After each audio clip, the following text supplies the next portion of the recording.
Hello everyone, welcome back to my YouTube channel. In previous video, we have seen time variant invariant system and causal non-causal system. In today's video lecture, we are going to study our remaining types of system. In that, first is stable or unstable system, second static and dynamic system, and last invertibility of system. So let's start with the first type of system, stable or unstable system. Before defining the stable and unstable systems, let us first define the bounded and unbounded signals. A signal x of t is a bounded signal if its magnitude is always finite. Here, the value of m should be always from x of t less than infinity. Here m is a real positive number, and the signal which does not satisfy the equation number 1, then it is called as unbounded signal. So in short, we can say that for the stable system, the condition must be bounded input and bounded output, and for the unbounded, or we can say for unstable system, here there is a bounded input present but not the bounded output. Okay, so let us define here what is mean by BIBO system. A continuous time system is said to be BIBO, that is bounded input, bounded output, if it produces a bounded input for every bounded input. The system which does not satisfy this condition, then it is called as unstable system. The same definition is applicable to the discrete time system also. That means for a BIBO, that is bounded input, bounded output stable system, the output signal y of t satisfy the condition. Here mod of y of t is less than or equal to my is less than infinity for all value of t. Whenever the input signal satisfy the condition, then it becomes mod of x of t is less than my is less than infinity for all values of t. Here mx and my represents some finite positive numbers. Here the mx term is present. Okay, mx and my are the represents the some positive numbers. So if we want to represent the BIBO condition in terms of impulse response, that is h of t, then it is given by, for an LTI system to be stable, the condition must be integration of minus infinity to plus infinity mod of h of t dt is less than infinity. The continuous time system which does not satisfy this equation, then it is called as unstable system. Next is the stable and unstable discrete time system. An initially relaxed system is a BIBO stable if and only if every bounded input produces bounded output. Here a relaxed system means when input to the system is 0, then the output of system is also 0. Here we can represent in mathematical equation as, let us consider some finite number mx whose value is less than infinity. That means mx is less than infinity, so which is having finite value. Then if input is bounded, then we can write here x of n is less than or equal to m of x is less than infinity. Similarly, consider some finite number my whose value is less than infinity. That means my, so it has a finite value. Then if output is bounded, we can write here y of n is less than or equal to my is less than infinity. So in short way, again we can say that for the stable system, the values are always bounded for the input as well as the output. Okay, in next is the significance. An initially relaxed system is said to be unstable if bounded input produces unbounded output. Then such system is called as unstable system. As we know that the unstable system shows erratic and extreme behavior, and when unstable system is practically implemented, then it causes the overflow. Okay, so in unstable system there is a bounded input but the bounded output is not present. Here the output is unbounded, that means it can be starting to the from 0 and vary up to the infinity. Okay, so let's see some problems based on them. The first question is here, y of n is equal to 2n. So see here, how to determine that the given system is stable or not. First of all, the put here the values of n from 0, 1, 2, 3. If we consider the n is equal to 0, then y of 0 is equal to 2 into the value of n is equal to 0 here. So 0 into 2, which is equal to 0. So we will get here y of 0 value 0. Next, put the value of n is equal to 1. Then y of n is equal to 2 into 1, which is equal to 2. Next step, y of 2, put here value of n is equal to 2. Y of 2 is equal to 2 into 2 is equal to 4. So the input values are 0, 1, 2, and at the output we will get here values 0, 2, 4. So we can say that here this system is a stable system which is having some bounded input values, that is 0, 1, 2, and having bounded output values also, that is 0, 2, 4. Okay, next, second example, y of n is equal to n square. Again put the values of n is equal to 1, 2, 3. If we put the value of n is equal to 1, then y of 1 is equal to 1 square, which is equal to 1. Second, put value of n is equal to 2. Y of 2 is equal to 2 square is equal to 4. Next, y of 3 is equal to 3 square, which is equal to 9. So again here the input values are 1, 2, 3, and we will get output 1, 4, 9. So again we can say that here the input value and output values are bounded, hence it is a stable system. In third example, y of n is equal to n plus 1 into n minus 2 is given. Put here the value of n is equal to 1 at a starting condition. So here y of 1 is equal to 1 plus 1 into 1 minus 2. So 1 plus 1 becomes 2 and 1 minus 2 minus 1. 2 into minus 1, which is equal to minus 2. At second step, put value of n is equal to 2, then y of 2 is equal to 2 plus 1, 2 minus 2. Here 2 plus 1 becomes 3 and 2 minus 2, which is equal to 0. So 0 into anything, which is equal to 0. So here input values are 1, 2 and output values are minus 2 and 0. Hence again this is a stable system. In the next example, y of n is equal to 1 upon n is given, and again we have to put here values of n is equal to 0, 1. So in first step, put value of n is equal to 0. So in y of 0 is equal to 1 upon 0. So here we know that 1 upon 0 is equal to infinity. So input value is equal to 0 and 1 is present. And next stage we have to consider here the value of n is equal to 1. Then y of 1 is equal to 1 upon 1, which is equal to 1. So we are getting here output values from 1 to infinity and input values are 0 to 1. So here we observe that the input is limited, that is which is having bounded input, but for the output which is not bounded value because it is from 1 to infinity. So it is unbounded value. Hence it is an unstable system because it will give us the bounded input but bounded output is not present. Here we will get the unbounded output. That's why the system is unstable. Next example, y of n is equal to tan x.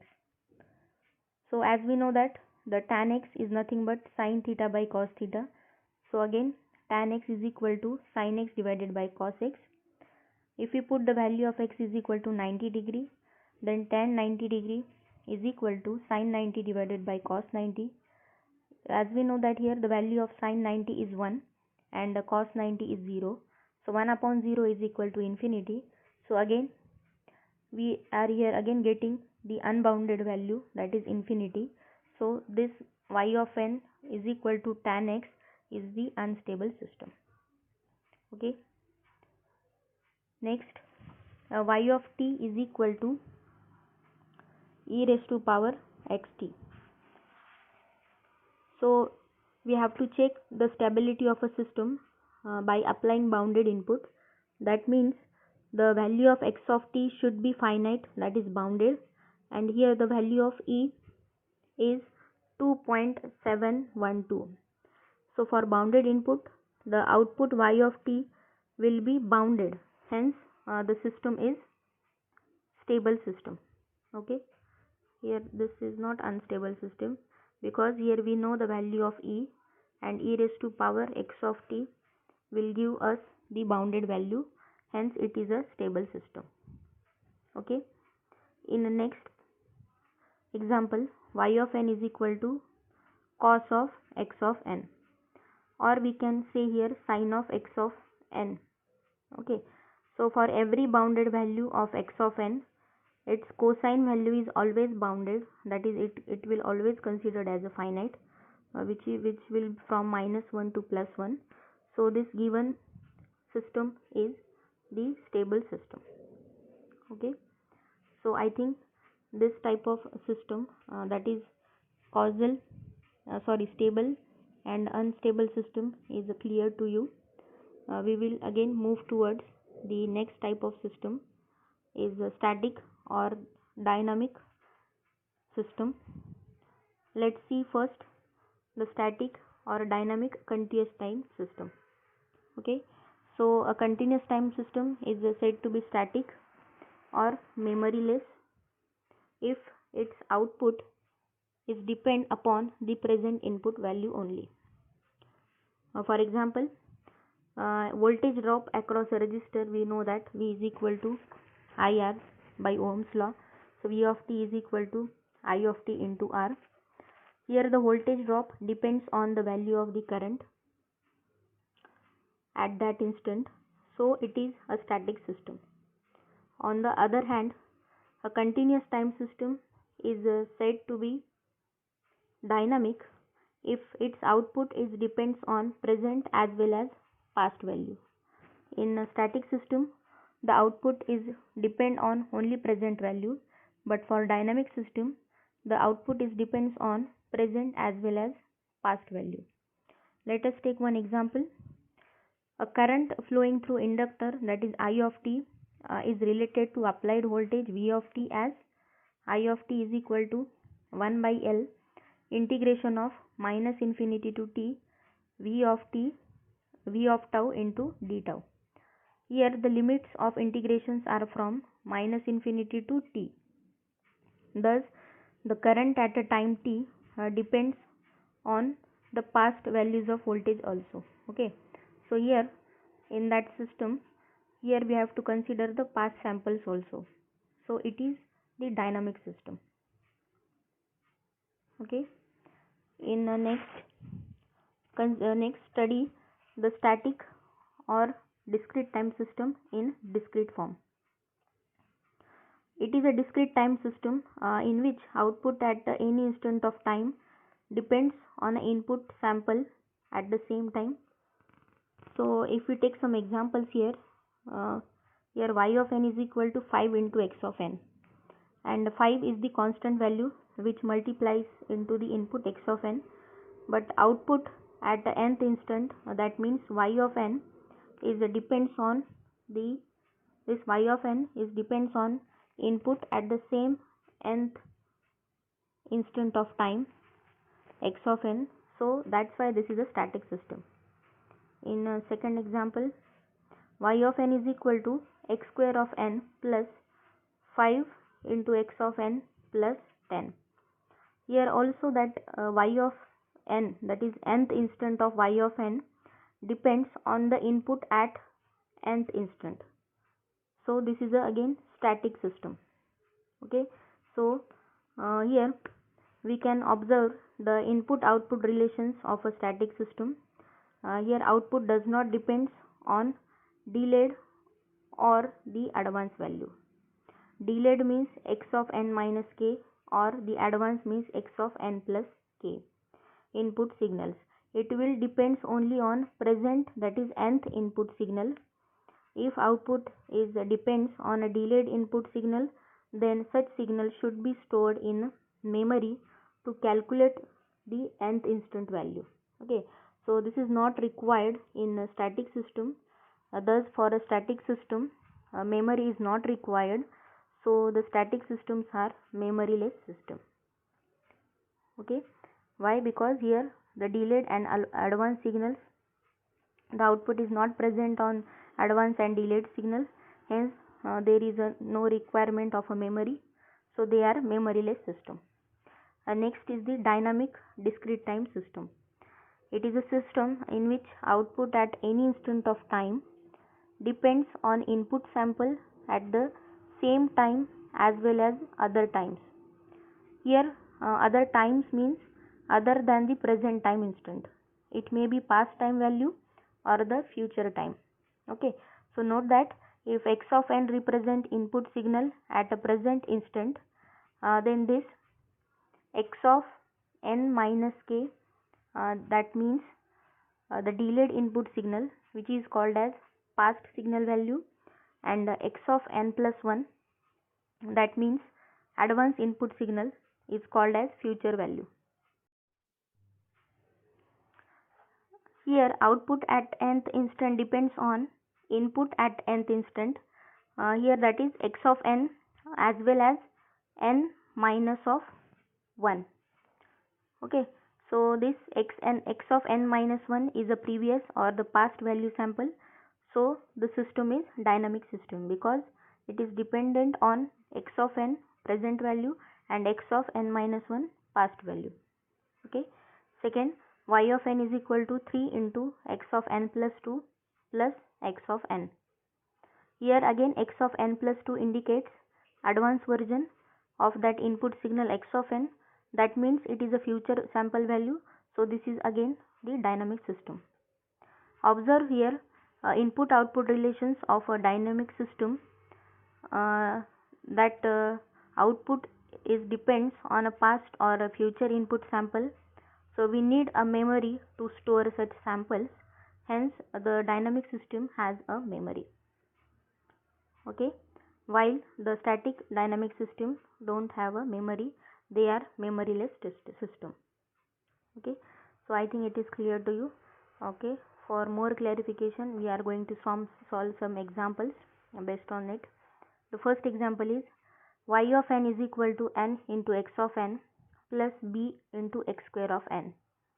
So here x square of n means square of the amplitude of input signal, so it is not related to time shifting. Here b is some constant, since the equation does not contain any advance or delayed input term, hence it is the static system. Because the y of n is totally dependent on x of n, that is present value, and the x square of n will also give the present value, it will not give the present and past and future value, so it is the static system. Okay, in second, y of n is equal to x of n square. It is a dynamic system because at nth instant system expects future inputs. For example, here we have to put the values of n. Initially put n is equal to 1, then y of 1 is equal to x of 1 square, which is equal to x of 1. Next, at n is equal to 2, then y of 2 is equal to x of 2 square, that is x is equal to 4. Thus at n is equal to 2, system requires the future input value, that is x of 4, so it is a dynamic system. Okay, here there is a difference between equation number 1 and equation 2. Here x square of n is present, and in a second equation, in second example, x of n square is present. Okay, in a third example, y of n is equal to x of n into cos of omega 0 n. It is again static system because the output depends on present input only, that is x of n. Okay. Next, y of n is equal to integration of summation of k is equal to 0 to 2 x of n minus k. First we will expand this summation, that is y of n is equal to x of n plus x of n minus 1 plus x of n minus 2. Since the output contains here the delayed input terms, that is x of n minus 1, x of n minus 2, hence it is a dynamic system. Next example, y of n is equal to x of minus n. As we know that here x of minus n means folded input signal, okay, or the mirror image. So we will put here again different values of n.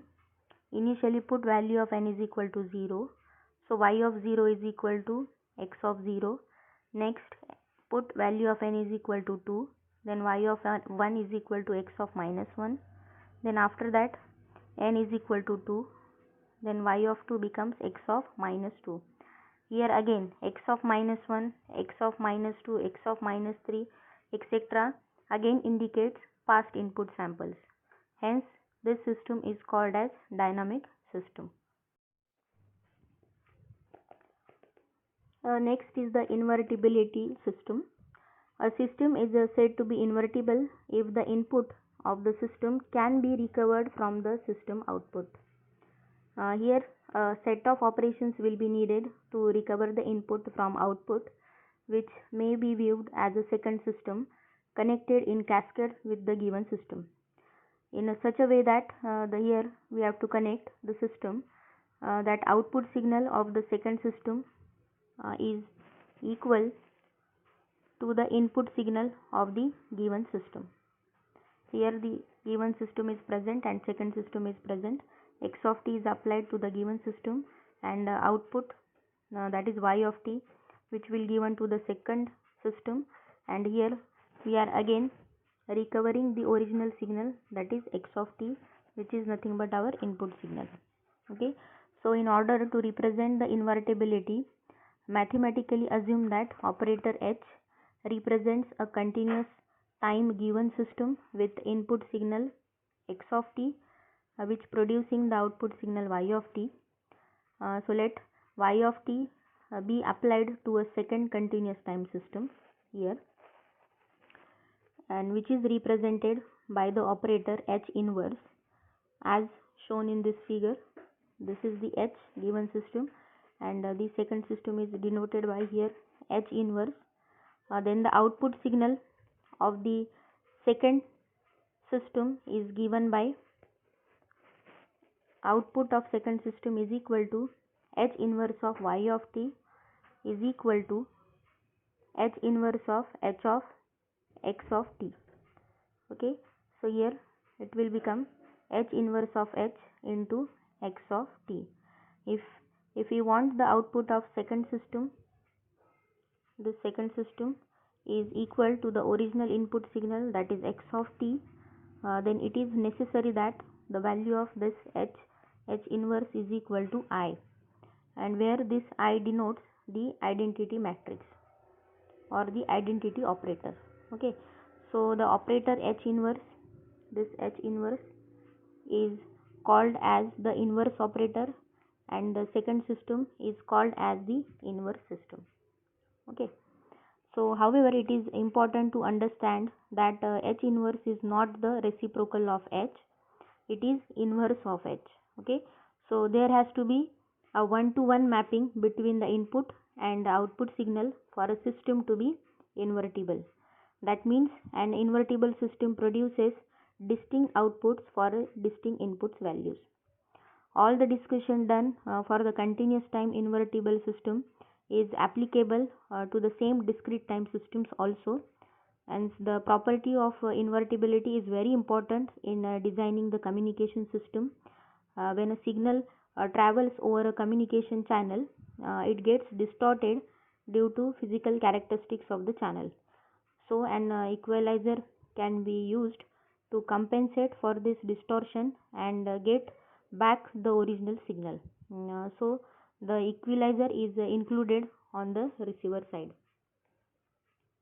Here the equalizer is an inverse system of the communication channel, and equalizer here we are using this equalizer at the receiver side. Here transmitted signal is applied to this communication channel. Over this the data can be transmitted, and after that the equalizer is used here at the receiver side to recovering the original signal value. Okay, so the example of the invertible system is a equalizer in the communication channel. Okay, so friends, in this video we have covered the stable or unstable system, static or dynamic system, and invertibility system. So I hope you will like it. And the last part of this video is motivational quote, and today's motivational quote for you is: the way to get started is to quit talking and begin doing. Okay guys, so thank you so much for watching my videos. Please like, share and subscribe to my channel. Thank you so much.